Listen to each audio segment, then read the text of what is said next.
Hello, everyone. Recording in progress. Go ahead, Andrew. All right, thank you so much. Good morning and good afternoon to all. Thanks for joining the session today. It's the final day of APrIGF, and we've had some interesting discussions on various IG topics. It's also nice to see a great community of practice within the APrIGF forum. I guess despite the challenges we face today, everyone's working together and building this community together. So today's session is on digitally led inclusive growth. Before I start, quick housekeeping rules, please mute your mic and use the chat forum if you wish to raise any discussion points. You can use the Q&A. We also believe in an inclusive process, so we have live transcription and caption for you. So yeah, let's start. COVID-19 crisis has pushed more communities online at a faster rate, accelerated the adoption of e-commerce, and facilitated the rapid dissemination of new digital skills, tools, e-health services, and remote work applications. Today, we have a great team of experts in the room who will talk about the challenges, but also opportunities for locally and regionally driven digital solutions. So we have a diverse group of speakers. First up, we have John Carr, who is the Senior Director for the Asia Foundation. We have Anne Dunn, who is the Commissioner for the Online Safety Commission. Andrew 都轉 co-host 啊，唔該。Sorry? Oh. Sorry, we were making you co-host. Sorry to interrupt. Go ahead. So let me just repeat. Anne Dunn, Commissioner for the Online Safety Commission in Fiji. Andrew Yua, Head of Public Affairs in Google, Australia. Dennis Hu, the Director for the Asia Pacific Economic Cooperation Policy Support Unit. And some of you are familiar with APAC in Singapore. So let's start with John Carr. Thinking about the post-COVID period and from an internet or tech perspective, are there issues or challenges the region should be thinking about that haven't gotten a lot of attention? John, over to you. Well, thanks, Andrew. Really appreciate it. And good afternoon. Thanks to organizers making the time to consider this important set of issues. I'm John Carr. I'm the Senior Director for Technology Programs at the Asia Foundation. We're a US-based organization with a presence in Asia going back over 60 years. We have offices across the region, and including one in Kathmandu. A very important area of our work and a program that I lead is focusing on how we can leverage digital technologies to aid in the region's continued development. So I'm very sorry to not be with you all today. I've visited Nepal many times over the years. It's a beautiful country. The reason I'm not able to join you today is actually related to the topic of our conversation, the COVID crisis and its impact on the region. How can internet-connected digital tools support the region's resilience in this time of crisis? That is an important topic. That's the thing I'm going to try to talk about here. So we've got a great panel, a great moderator. I'm happy to be part of the conversation. I also wanted to take a moment to highlight the release of a new Asia Foundation publication that maps to this discussion quite well. And it's a paper that we're calling 6 Stories of Resilience: Digital Technologies as Drivers of Development in the COVID-19 Era. So I'm going to drop a link in the chat to everyone, and you all can get access to the document and have a look at it. I'd love to talk more about it when we have our conversation later in the session. So back to the topic at hand, it's COVID and the terrible cost in lives around the world. Been unimaginable. We know this quite well here in the United States, but there have been other less visible damage to livelihoods that we may be wrestling with for some time. We're not able to travel to the conference due to the pandemic. Travel restrictions and other constraints on movement have reduced economic, social activity around the world. Small businesses in Asia have been harmed in many ways. The ADB reported that at least 30% of MSMEs in the region experienced a drop in demand for goods and services. and at least 41% of these small businesses temporarily closed. In the Philippines, it was even worse. 2020 was a particularly difficult year. Upwards of 70% of small businesses temporarily closed at one point during the pandemic. MSMEs have observed cancellations of contracts, supply chain disruptions, cash shortages, layoffs, and just a contraction in demand overall.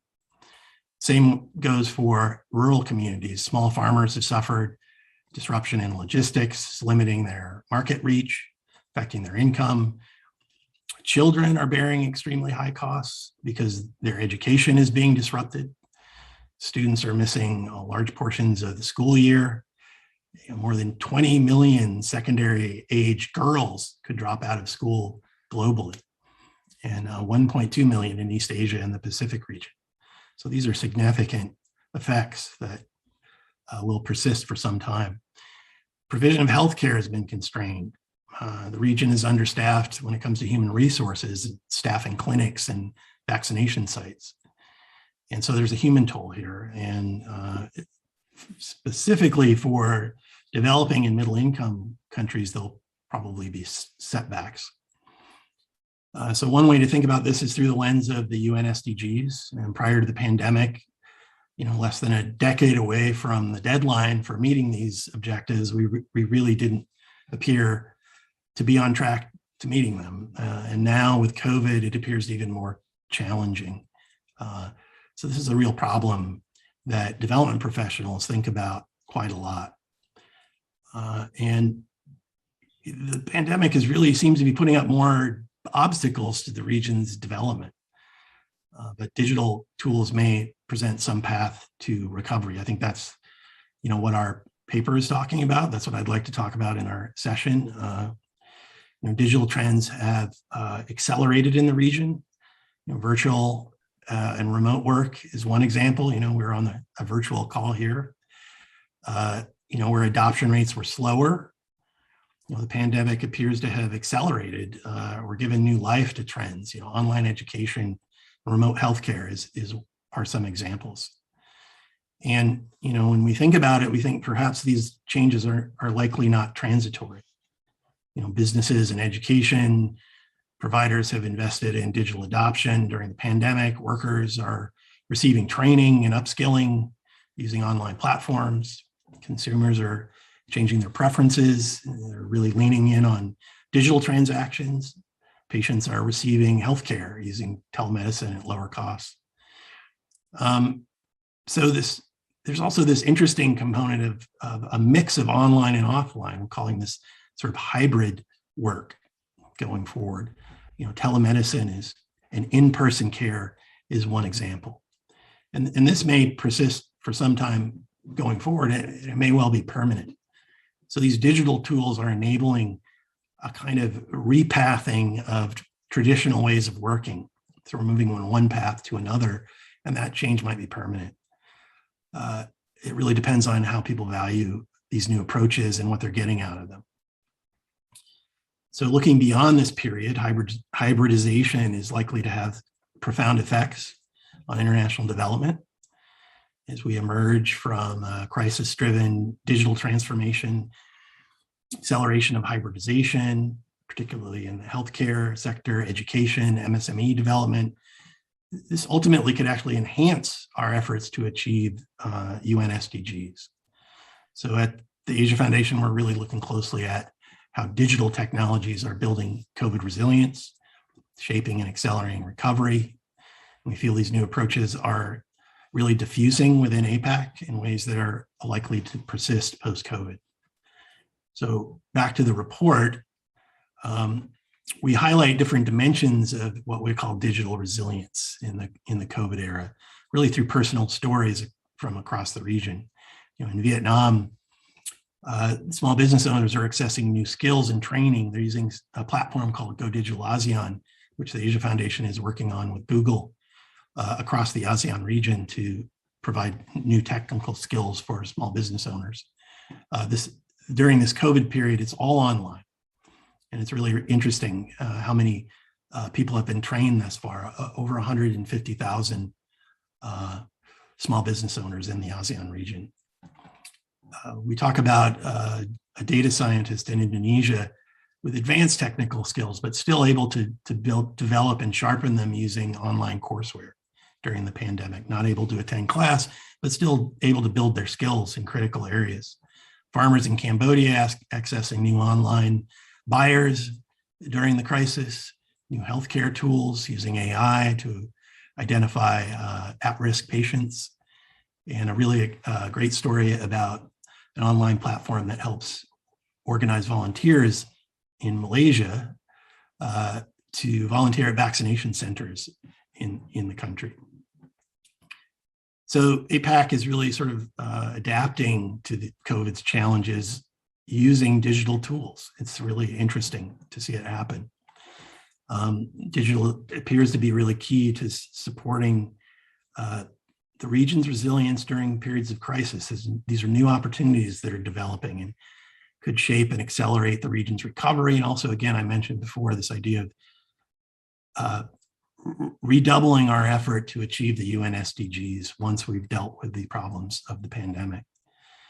But there are still challenges. Digitally led recovery, it's not really a given. The digital divide is a problem, and it remains a concern.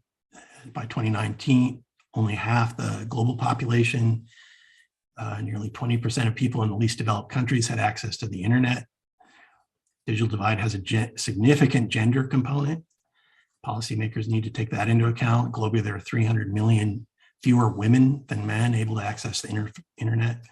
Smartphone ownership is 20% lower for women than men. And 207 million out of 393 million women in the world without smartphones live in South Asia. So these are really interesting statistics. So addressing this digital divide is becoming even more important during the pandemic. If we don't do it, we risk deepening the inequalities, I think. And that's why we need to tackle some of the big policy challenges going forward. The region needs policy approaches that enable digital solutions. APAC should really be thinking about investing in accessibility and affordability, promoting digital skills, paying attention to online risks and cybersecurity matters. These are really important. And then fostering innovation through structural reforms that encourage new digital first entrepreneurship. And these are things that we should all be thinking about. That's what we were focused on at the Asia Foundation. I hope you take a look at the white paper that we've developed. I think by working together, we can lower the risk of COVID now, and then also think about how the region can emerge stronger and healthier and maybe more prepared to take on future challenges. So I really look forward to the discussion going forward. So thank you, Anju. Great. Thank you so much, John. Thanks for highlighting that small businesses are suffering, and we see similar issues here in Fiji as well. There's big disruption and people are generally struggling. And I'm glad that the Asia Foundation is doing a lot of work for the region, particularly in reducing the digital gender gap. So for those of you that have joined, let me introduce you to Anne, who is our next speaker. She is the Commissioner for the Online Safety Fiji. Digital Fiji has announced plans to invest around 13 million FJD, which is US $6.2 million in upgrading its 4G LTE infrastructure to meet the demand resulting from the pandemic. This accelerated rollout will leave a permanent legacy in terms of connectivity and is expected to be completed by October. Do you think this will impact your work, and how will you adapt to this rapid increase in connectivity? And over to you. Thanks, Anju. Bula vinaka, everyone, and good afternoon. And I think the short answer is yes. Any type of rapid connectivity will definitely impact sort of how we relate as the Commission to our people and online safety in general throughout the country. So I'll just pull back for a second, but it's really great to be able to join this session because we know that COVID-19 has had many impacts on the way that we live our lives, especially pre-2020. And this includes the way that we've used technology to be able to enhance a lot of our day-to-day activities, as described by John earlier, from the way that we conduct our work meetings to just the growth in e-commerce that we've seen throughout the country, but also the resources that we've put in to be able to educate our people, and even to hosting entire events, including conferences such as this, to be able to host them on digital platforms and online.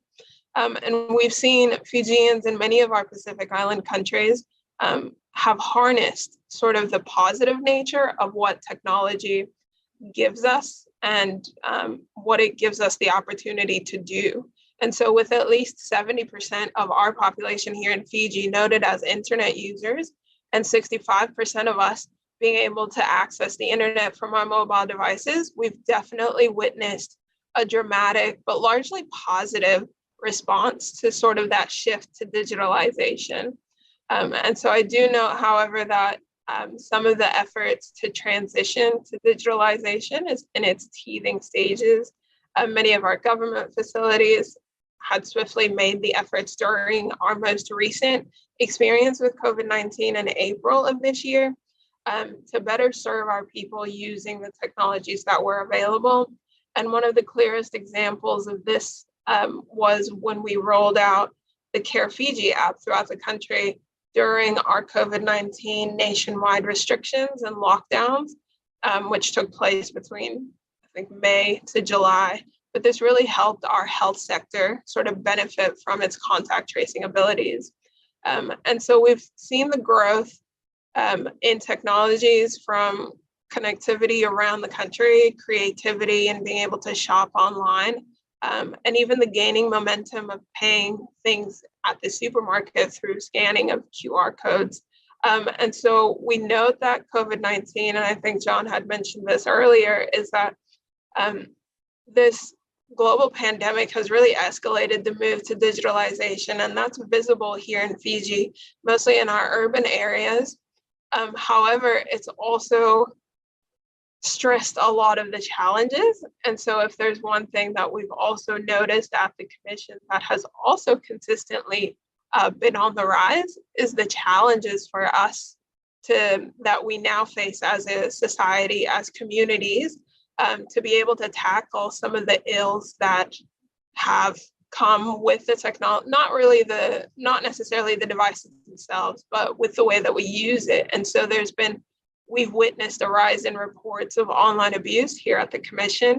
And I think just in terms of background, in Fiji, the Online Safety Commission was only recently established in 2019. And so when we came into 2020, that pandemic and the experience of the global pandemic coming into this year has really impacted and shifted the way that we view online safety. And so some of the ills that came with it was online bullying, it was rapid misinformation throughout the country, and it was particularly targeting women and children, and our children here. And I know that that's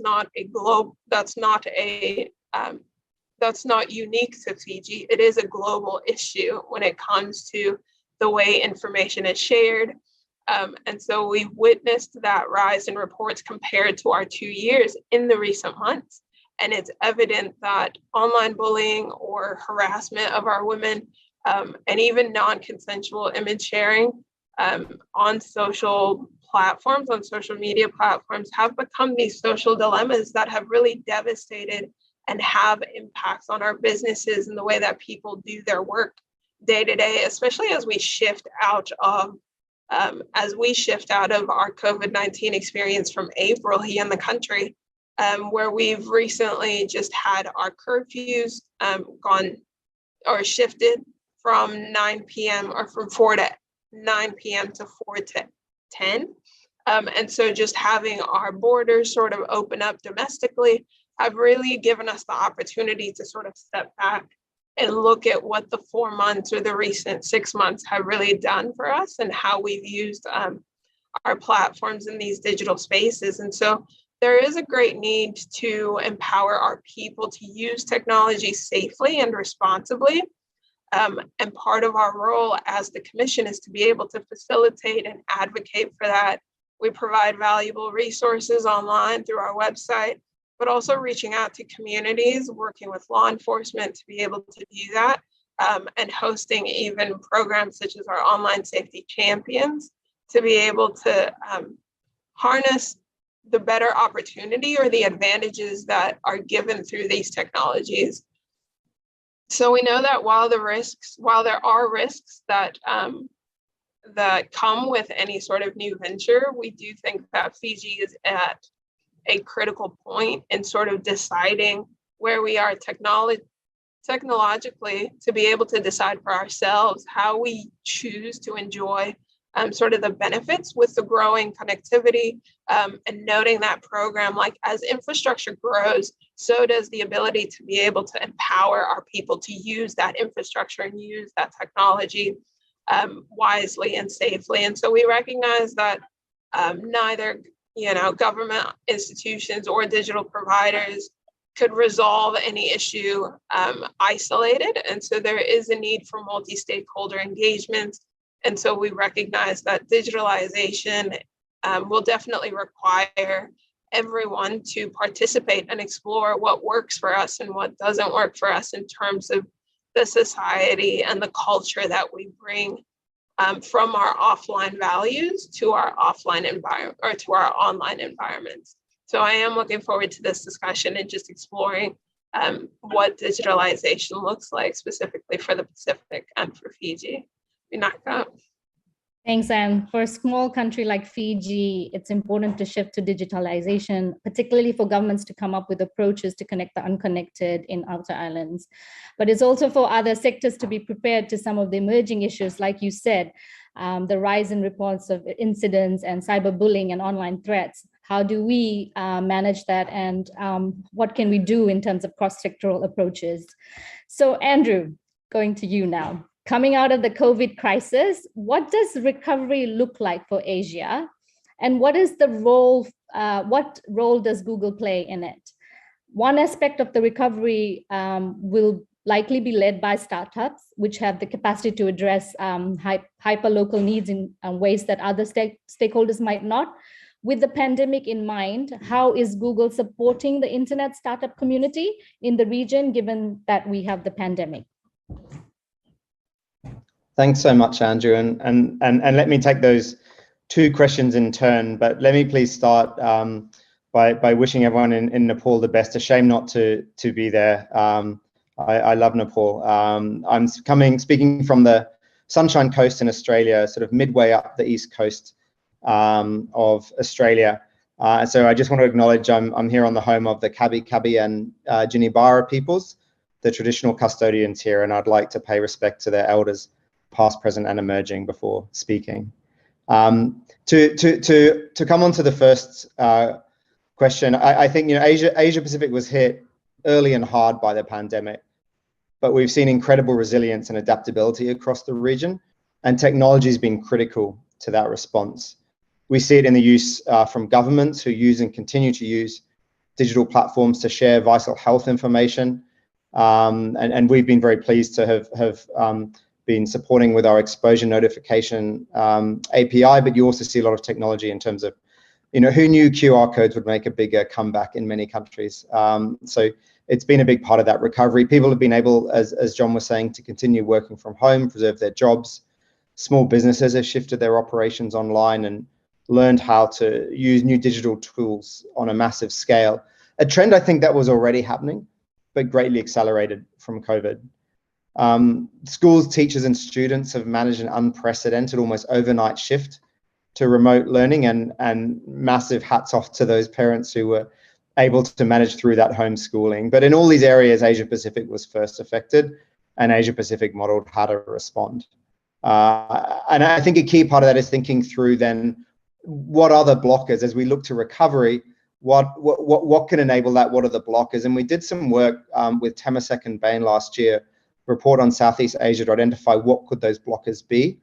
6 of them came up: internet access, payments, talent, consumer trust, funding, and logistics. And of all of those, the one area where the region has made the least progress has actually been investing in human capital, expanding digital education and training. So that's really critically important. That's why I'm pleased from the Google side that we've committed to train 3 million people in digital skills in ASEAN. And that's part of, I think, what needs to be a very big approach covering both the private sector and the public sector to ensure that people are ready to take advantage as we look to post-COVID recovery in all those different areas to be able to have the skills to manage that coming out of that.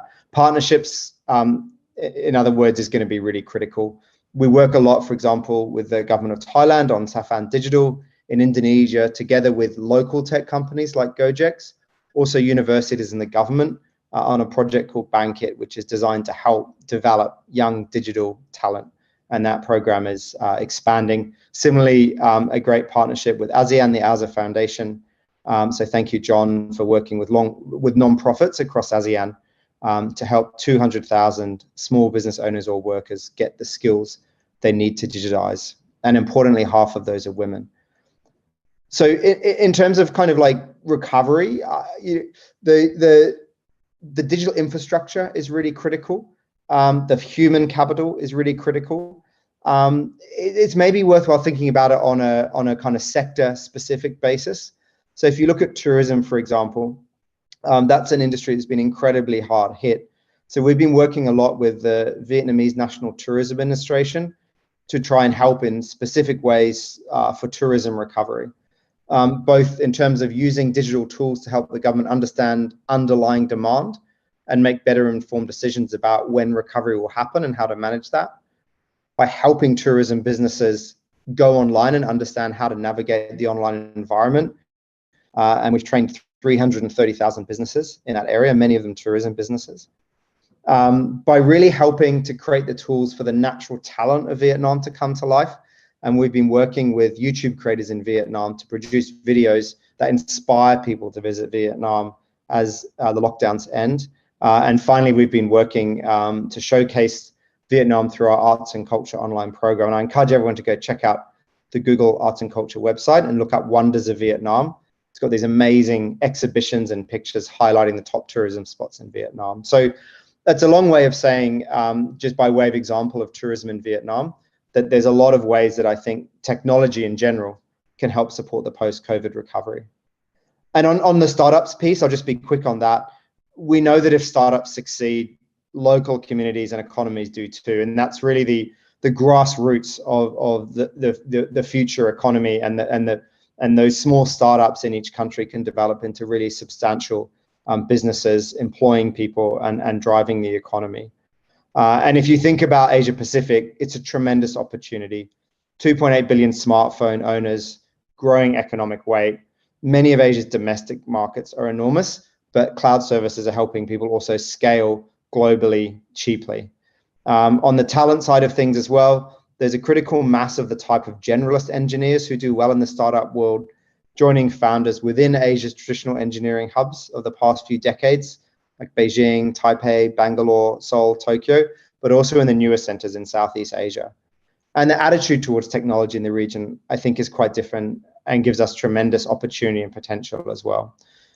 So we're, of course, as a former startup ourselves, I know that seems hard to imagine, but 25 odd years ago, we know the journey that startups are on, and we're very focused on supporting that, which is why we have a number of on-site campuses to help startups navigate from Sao Paulo through to Seoul, Tokyo, and elsewhere in the region, to help startup owners connect with each other and share lessons and provide essentially a support network. And as we emerge from the pandemic, deepening those networks and providing the platform for the startups of this region and the talent that is here endemic in the region to find the growth out of there will be really critical.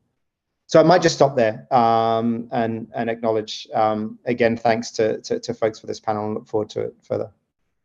Thanks, Andrew. So while everyone is going online, it's quite clear that we need more investment in digital skills and talent. So I'm glad you mentioned partnership and collaboration, which is very important. And I'm happy to hear that Google is providing opportunities to women and girls in particular. Thank you for that. So Dennis, over to you. Could you elaborate on some of the skills that SMEs need to be able to participate effectively in e-commerce? And maybe share some of the cross-border issues that need to be tackled to ensure e-commerce works smoothly.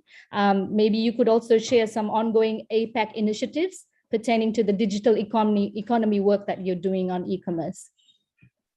Sure, Anju. First of all, I'd like to thank the organizers and particularly John for inviting me for this forum and in this panel session. So I'm Dennis. I come from the APAC Policy Support Unit. APAC is an economic and trade forum that focuses on economic and trade integration in the Asia Pacific region. And we're essentially the research arm. We've done lots of different kinds of work related to COVID-19 since last year. And maybe just to start off, since we're talking about micro, small, medium enterprises and what kind of skills that they need, I think it's important to stress that they're perhaps the micro, small, medium enterprises were the most vulnerable to the pandemic, given the fact that they don't have as much resources or human capital. So the impact was perhaps the most severe last year. And you can see that different governments in different parts of the region have been focusing on trying to support these businesses so that they can stay afloat. And I think that's quite crucial, partly because they contribute something like 60–70% of the employment in many economies in the Asia Pacific region, and as well as I would say probably more than 90% of enterprises in the region are essentially micro, small, medium enterprises. So the applications of digital technology has been quite crucial to keep many of these micro, small, medium enterprises going, and in many ways with the applications of these kinds of digital solutions, they've opened up new markets for them. They've also helped in terms of using, whether you're using blockchain technology or different types of digital applications, they're able to deliver these goods and services to the economy, even when we were in a period of a lockdown last year. I think some of you will remember we were all in lockdowns last year, and being able to communicate with each other, whether it's on Zoom or Microsoft Teams or others, was absolutely crucial to keep us going, right? Food deliveries as well was important, right? And I think companies like, well, over here in Singapore where I'm based, companies like Grab or Deliveroo have been making a lot of business, being given the fact that we were, ordering most of our food online. At the same time, I think digital technologies itself is not a panacea to the challenges that micro, small, medium enterprises do face, because I think John talked about it too, that with these types of digital online platforms, there are also rising concerns of issues related to cybersecurity, digital fraud, and other things. So I think it's important, certainly in the APAC region, to see how we can support these companies, these enterprises, particularly to support them with the growing concerns of issues related to hacking, different types of fraud, whether it's from the consumer side or even from the seller side. So what can be done to try to support them? Digital literacy is quite crucial. There's been a lot of capacity building activities that's been done in the APAC region to support these small enterprises. Now, I mean, going to digital skills, I think, again, selling things online is a very different kind of proposition from your normal sort of in-person, kind of, it's an old term, a bricks and mortar sort of business, right? And I think, it's important for these businesses to have the kind of relevant digital skills that for them to be able to succeed in these digital platforms. For example, I think you need to provide kind of what I call a unique value proposition when you're selling your products online. And what would be quite crucial is how you present it. So the presentations of these products, the right kinds of photos, videos, endorsements of these products and reviews will be quite crucial if you want to get consumers interested in buying the products that you have. Also, there are different kinds of, we know that we've been giving case studies as well last year of how small businesses have been using social media, whether it's Facebook and others, to sell their products, starting off before they start to scale up and move up when their business are doing to the likes of eBay and Amazon. But at the same time, they need to recognize that many of these social platforms now are quite customized based on demographics. It could be based on age groups. It could also be based on gender. So selling the right products to the right demographics, to the right groups will be quite important. And again, now this is where the kind of training and will be quite useful. And I think many of these sort of online platforms do have set up academies where they do try to help small businesses to essentially try to address some of these challenges. There's also in the APAC region, we have the APAC Business Advisory Council. So the participation of the private sector is also quite crucial, and trying to get the private sector as well as policymakers together to see what can be done in trying to support these businesses would be quite crucial. Now, I have one last point, and that's related to John's point as well about travel restrictions. I recently written an opinion piece in the Singapore Business Times looking at issues related to travel restrictions. And I think what's happening right now is that you've got this whole spaghetti bowl of different kinds of regulations and health protocols in different countries. It's making it very difficult to travel, right? Whether you're a business traveler or an essential worker. Even defining an essential worker is also quite crucial. What are essential workers? Are they just businessmen, diplomats? What about healthcare workers, seafarers? Now, seafarers is quite important because 90% of global trade is really done by sea. So I think there's a need within the APAC region to see whether we can find a way to standardize, to harmonize the different kinds of procedures, and so to facilitate greater movement, greater cross-border mobility. I think that's quite crucial to be addressed. So I'll just stop here. Thank you. Great, thanks, Dennis. I like your comment about cross-border approaches. I think that's really relevant, particularly for small island states. And thanks for mentioning digital skills again. It's so important for small businesses to have the right digital skills. And as you said, social media has been great. I can give you lots of examples from the Pacific using social media for businesses, but that's for another time. So talking about digital skills and youths, we will invite Hoang Yen Ta, our brilliant fellow from Vietnam. Hoang, you there? Perhaps you could share your experience. How is digital helping Vietnam maintain resilience in the face of COVID? Well, I'm not convenient to share to turn on the screen right now, but I would like to share some. So many speakers have shared their knowledge about the digital adoption across Asia Pacific, is including Vietnam, but I would love to add more some perspective on it, but in a but narrow down the focus into Vietnamese businesses. I would like to focus a distinctive performance for those business quickly and have a good preparation for digital adoption, and the one with kind of sort of slow reaction to digitalization. Given the COVID-19 situation, digital adoption like a must for any price to survive. So in Vietnam, some do it well, but some don't. In particular, foreign-owned and large enterprises are doing well in this area. I would like to provide some statistics regarding this field. 90% of large Vietnamese enterprises, they are applying big data analytics, and nearly 90% of them, large enterprises, apply Internet of Things and machine learning as well. A real example for the product of applying those emerging technologies are the emerging of electronic wallets like Zalo Pay, VNPay, Momo, and e-commerce platform, Shopee, Tiki, and Lazada.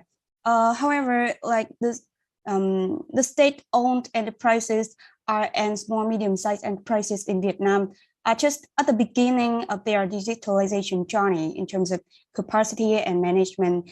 And yeah, for those businesses that do not keep up pace with digital transformation, especially amidst COVID-19, they very quickly see their business result affected, and they now, some of them are being eliminated from the market.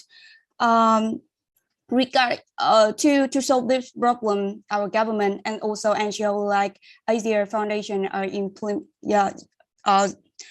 John Carr has stated before, they are implementing many initiatives in helping the small businesses to access to new digital skill and provide the support to help them improving the digital capacity. So overall, you can see that there has been a distinctive performance between one have a good traction amid COVID-19 because of their good preparation for digital adoption before and during the pandemic, and the one, for example, SME, small and businesses, they sort of have a slow reaction to digitalization. Therefore, some of them are eliminated from the market. So that's my sharing. You can continue our session right now. Thank you. Great, thank you so much for that intervention. That was really good, especially using your experiences and what the reality is in your country. I think it's important for also the speakers to understand what is happening in your country. So I'm going to go straight to a question posed by Pavel. Because I think we have about 20 minutes, if I'm correct. So post-pandemic environment, when that happens, will be shaped by increasing digitalization.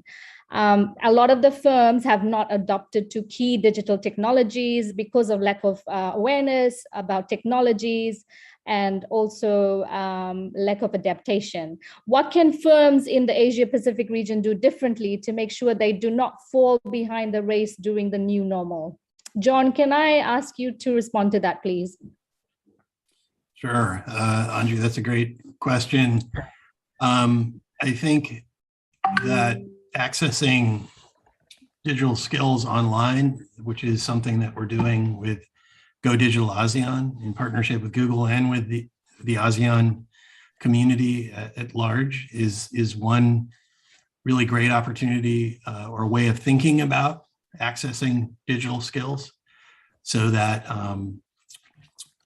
firms that are really small, micro, small, medium enterprises with a few employees will be able to access low-cost training and technical capacity building during this period. I think also there's probably a lot of pressure actually on firms now to adopt digital because of the current conditions. And so there's a kind of a relationship between acceleration of digitalization and the ability for firms to really survive and thrive now and going forward, because we've been in this situation for a year and a half. We'll probably still be in it, I'm sorry to say, in another 6 months. It's hard to tell, but we've got a long road ahead to make our way out of what we would call the new normal. There's going to be a lot of pressure on firms to connect the dots when it comes to digital skilling and getting access through platforms that are already online that are providing these kinds of capacity building opportunities that are low cost is a great way for firms to get access to these skills. Andrew, can I add something? Is it okay? Yes, sure. Please go ahead, Dennis. Yeah, I think it's also important to look at it in a different way as well, because you're actually seeing in many companies, multinational, there's been an acceleration of actually digitization because of the pandemic. And what that happens is that it may have an impact on labor, because as you know, for example, a lot of women had to exit the labor market earlier last year because of the pandemic, because in many countries, they take a higher proportion of household chores, homeschooling for their kids. So they exit the market earlier. So what happens now is you're seeing many companies applying or accelerating their digitalization, and they may not eventually re-employ many of these female workers or elderly workers as well, who also exit the labor market. So I think it's important to look at digitalization in a different way too. Having this technology is important, but we also need to apply digital technology to improve the livelihoods of people and to ensure that workers are not displaced. I think that's also quite crucial. Great, thank you so much, Dennis, for that great intervention. And coming to you, so there's lots of online opportunities. People are going online through social media, etc. What are some of the things that online safety is doing in terms of, providing online safety tips for small businesses? Yeah, thanks, Anju. I think a lot of it is being reiterated throughout this conversation. It's just upskilling on digital skills and being able to build off of empowering the people to use the technology safely and responsibly. And so, like, one really good example of that here in Fiji is being able to partner with Get Safe Online UK to be able to run small awareness programs throughout a spectrum of time, in which felt like a really long time ago, but it was last year. And so there were opportunities to be able to go to the actual businesses themselves, implore small businesses and agencies in the countries to be able to attend the sessions and learn what digital economies looked like, what digital frameworks looked like to be able to protect themselves, and what the safeguards were on these technologies to be able to use it. And so I think one of the things that we found is that a lot of people were using, especially here in Fiji, a lot of us were using social media platforms, but we didn't recognize that there were already built-in tools and safety mechanisms that could protect the business, that could protect somebody who had a personal account and was using their own personal account to be able to sell their goods instead of setting up a page or setting up a group specifically for their target audience for that business. And so it was really interesting to see what the dynamics were, but being able to highlight that in 2020, I think going back to 2019 as well, but just working with the organization or working with Get Safe Online to be able to bring that to the forefront of SMEs in the country.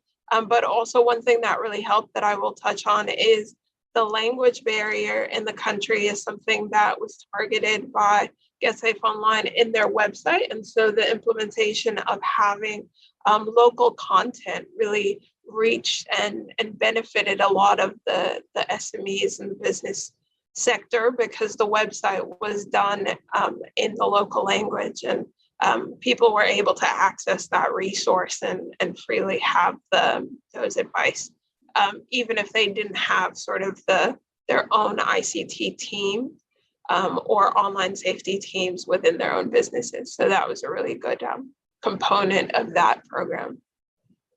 I'm glad that you mentioned local languages and having, while we talk about digital skills training, we also need to have content in local language so people understand.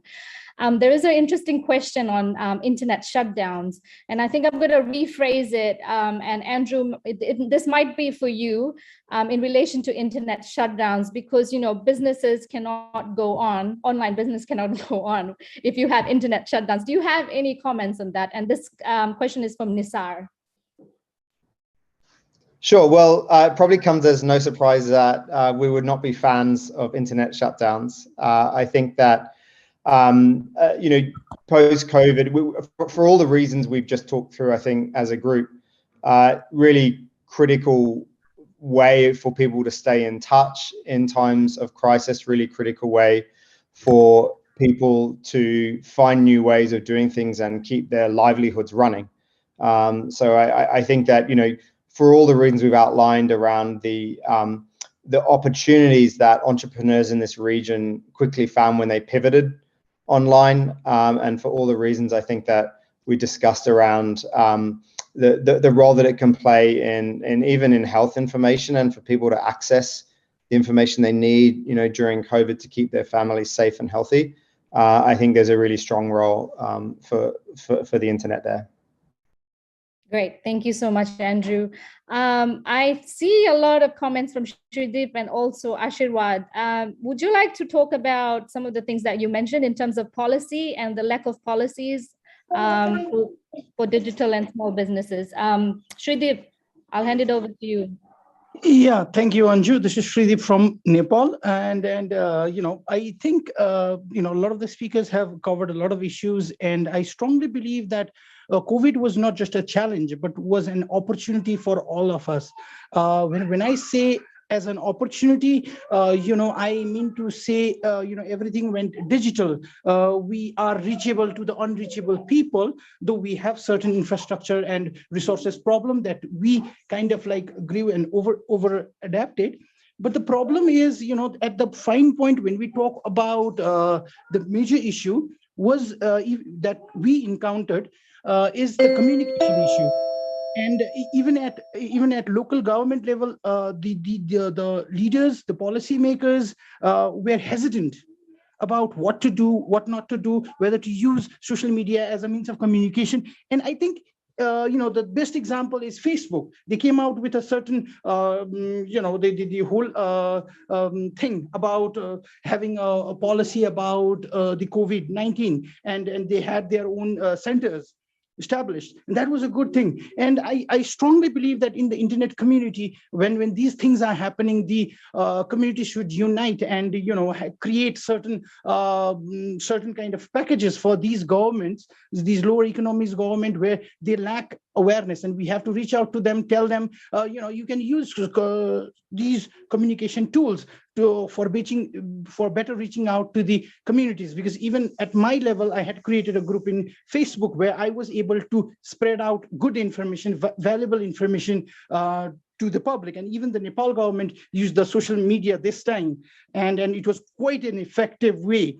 And that is what I think we have to collaborate with the government. The community has to bind together, and that's how we are supposed to work, and that's how we are going to unite. Thank you. That's brilliant, Shrideep. And I think, you've kind of ended my note. I was going to use that in terms of, working together and making sure that we collaborate. But Ashirwad, I think you have a question. Would you like to unmute and ask your question? I think we can give that question to Dennis. Thank you, Anju.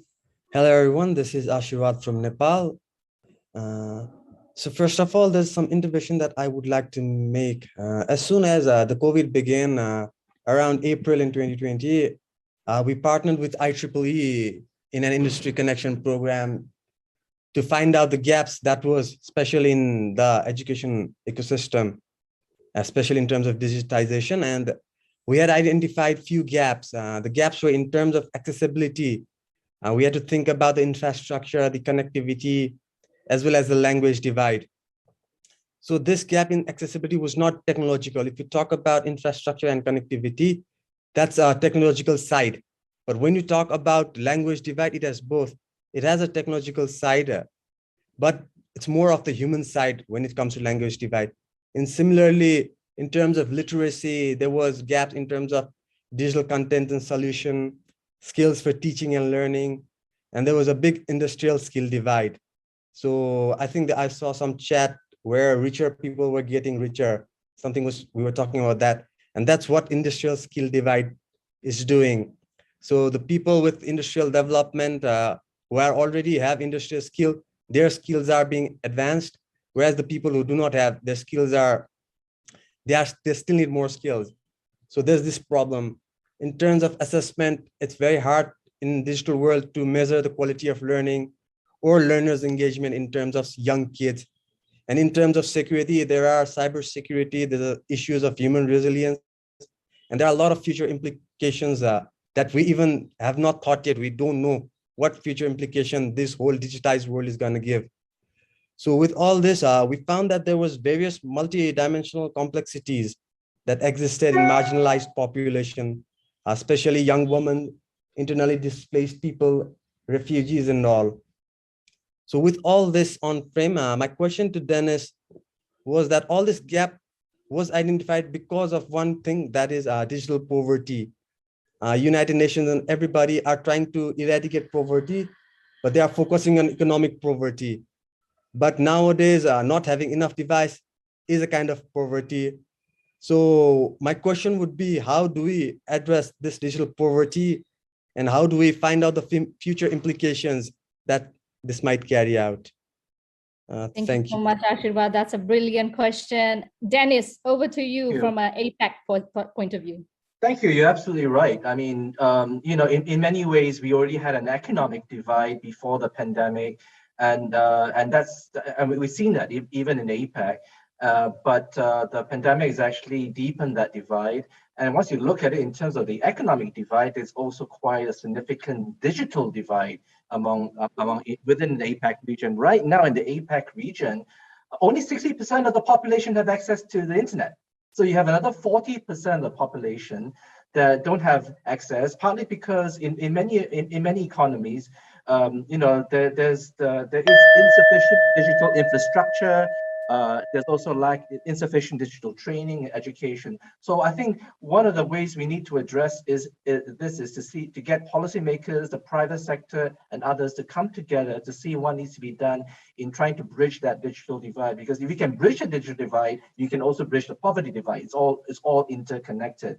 So I think this is something that certainly many economies are doing, and even in APAC. I think I forgot to answer your question related to APAC initiatives. I mean, within APAC, we have the APAC Internet and Digital Economy Roadmap that was endorsed in 2017, and that tries to address, in many ways, that digital divide that was raised. So we're talking about infrastructure, we're looking at digital education, and also looking at greater applications of digital technologies to facilitate greater at the customs level. So, you know, if you want to promote greater e-commerce, you need to find ways to see how we can improve the applications of different kinds of technology, paperless trading, or using single windows to make it easier and cheaper for goods to move across borders. Thank you. Great, thank you so much, Dennis. We only have 3 minutes left, so I will try to get everyone to make a 1-minute intervention before we close. So John, starting with you. Maybe I could just echo Dennis's comments, and the issue of closing the digital divide with respect to low information users, understanding how to design for low literacy users, doing it in local language, making sure that you're sharing with these new communities the challenges, the cyber risks, the digital safety and security risks, the misinformation, disinformation challenges. And these are things that need to be done in partnership with private sector, with civil society, and with government. It's not exclusively a firm level issue. It's not a citizens exclusive issue. It's something that needs to be done in partnership with many stakeholders because of the inherent complexity. There's a lot of dimensions to the challenge, but we've identified a lot of really important ones, and we can work together to address some of those. Okay, thank you so much, John. And I think it's a multi-stakeholder approach that you kind of mentioned, so that's really critical. And any last final words before we wrap up?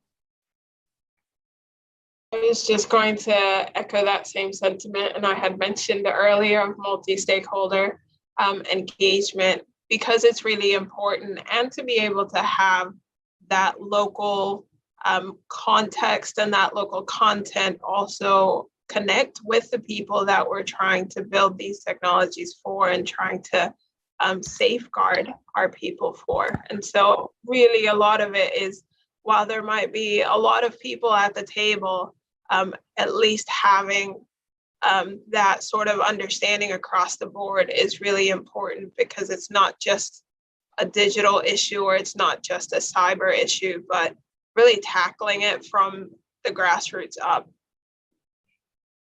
Great, thank you so much. And I like that you mentioned that it's always starting from bottom up. So always think about your community and grassroots. Andrew, can I come to you to do your closing remark? Sure, thank you. And maybe just to pick up on that notion of digital divide, I think it's a really important one, something we need to really keep always a very strong focus on. It's often said that you know, every kind of challenges and opportunity. And I think we heard some great examples in this chat about some of the opportunities that came through COVID. And I think there are ways in which we can use and should look to use digital tech as a leveler, certainly for some emerging economies as a leapfrog technology, and also for small business as a way to dramatically reduce cost. We know that digital tech reduces export cost by 80%. So these are different ways in which I think sections of the communities that are not always advantaged can take advantage. And so I think we need to do both. Let's look to see the challenges, and let's look to make sure we're actively working to maximize the opportunities that digital tech also provides in light of the challenges. Great. Thank you so much, Andrew.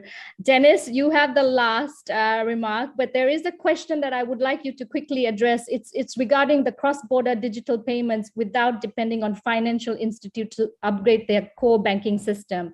Do you have any thoughts on how we can take advantage of the existing advanced mobile network system from an APAC point of view? And then you can make your last remarks and then we'll close.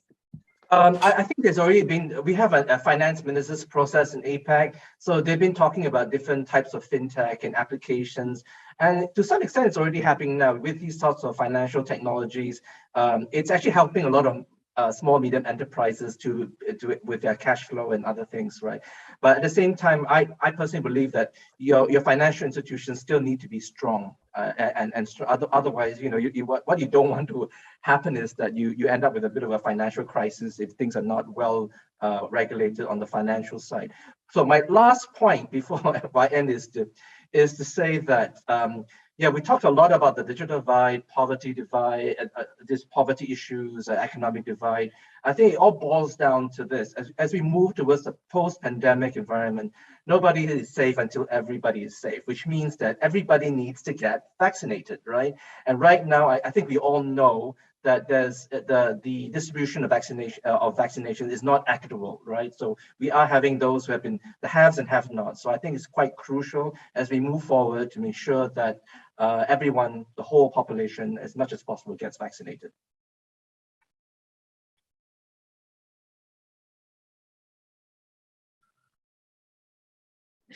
Sorry, I was on mute. That last point about getting vaccinated, I think it's very important to get vaccinated and don't believe in misinformation, okay? So on this note, let's all thank our panelists. Thank you so much for your intervention. And I thoroughly enjoyed the intervention from the audience. Unfortunately, we're running out of, we've already run out of time, but you know what, one quick one, can we have a photo session? So if you could just quickly turn on your video. I'll do a quick snapshot. Andrew and John, Dennis, thank you so much for your time. And I see so lovely people. Smile. And I see Winston trying to focus his camera. Okay, smile everyone. I'm taking a photo. Awesome. One more. Perfect. Thank you so much for your time. And don't forget, there's another session, but also closing and wrapping up. So take care, look after yourself, stay safe. Thank you. Andrew, John, and Dennis, thank you so much for that. I think